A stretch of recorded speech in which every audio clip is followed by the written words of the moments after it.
In the final one of these chats, we'll be looking at magnetism. Now, magnetic fields, just like electric fields and gravitational fields, obey the inverse square law. So we can apply the concepts of flux and the equivalent of Gauss's law to magnetic fields as well. There's just one key difference between magnetic fields and electric fields. And that is that there is no such thing as a magnetic charge. Or at least, there's no such thing as an isolated magnetic charge by itself. Magnetic charges always come along in dipoles. A positive magnetic charge and a negative magnetic charge together. Now this isn't quite how magnetism is produced in the real world, but it gives a very convenient mathematical way to calculate the effects of magnetism and magnetic fields. It's known as the Gilbert model. We assume that all magnets behave the same as a dipole with a positive magnetic charge at one end and a negative magnetic charge at the other. And if we do that, we can derive an equivalent to Coulomb's law for magnetism. And that's the equation here.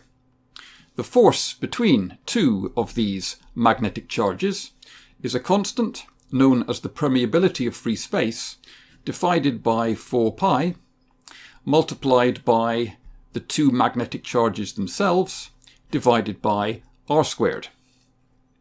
Just like with electric fields, this is a repulsive force.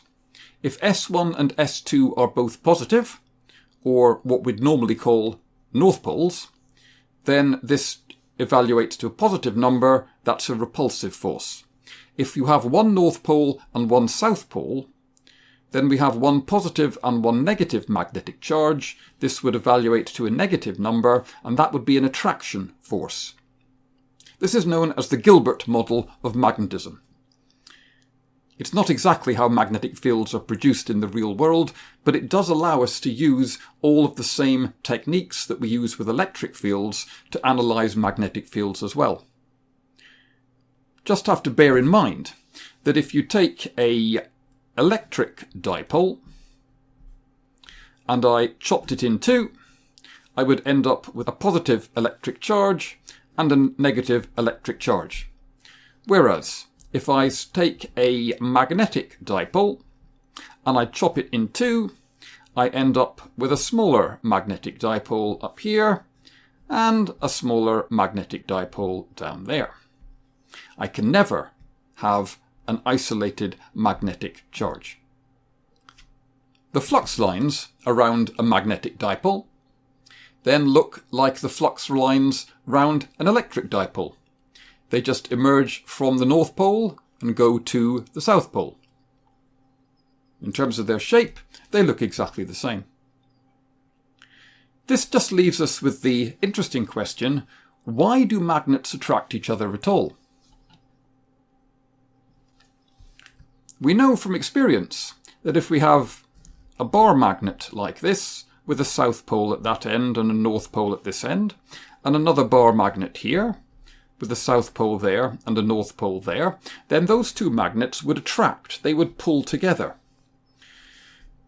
But we've actually got a South Pole and a North Pole here, and a South Pole and a North Pole here. This North Pole will be attracting this South Pole, but repelling this North Pole. This South Pole will be repelling this South Pole, but attracting this North Pole, and so on. We've actually got 4 different forces working here over different lengths. As in the diagram here, let's assume there's a distance b between this South Pole and this South Pole, a distance a between this North Pole and this South Pole, a distance c between the two North Poles, and a distance d between this South Pole and this North Pole. If the magnitude of these poles is the same, and I'll just call it modulus of s, then the total force between these two dipoles would be given by mu naught over 4 pi times the sum of the 4 individual forces. The force between this North Pole and this South Pole would be modulus of s squared divided by a squared. That's a force of attraction. The force between this south pole and this north pole, that is also a force of attraction. The force between the two south poles here, that's a force of repulsion, and it's the modulus of s squared divided by b squared. And between the two north poles, that's a force of repulsion as well. So that would give us this term. It's perhaps not obvious at first sight that this is always going to be positive.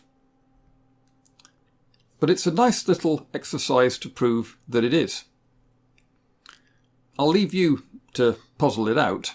I'll just maybe give you a hint that a good way to start would be, instead of using A, B, C and D, define the length of each of the magnets as maybe L, and the distance between the two magnets could be something like, well, we could leave that as A. And then we could write that D is equal to A plus 2L, and that C is equal to B is equal to A plus L, and substitute those into here. And then, with a bit of algebra, you can prove that this always results in a positive, therefore net attractive force between these two magnets. Okay, that's all I wanted to say about magnetism, and that brings us to the end of these chats about electric and magnetic fields.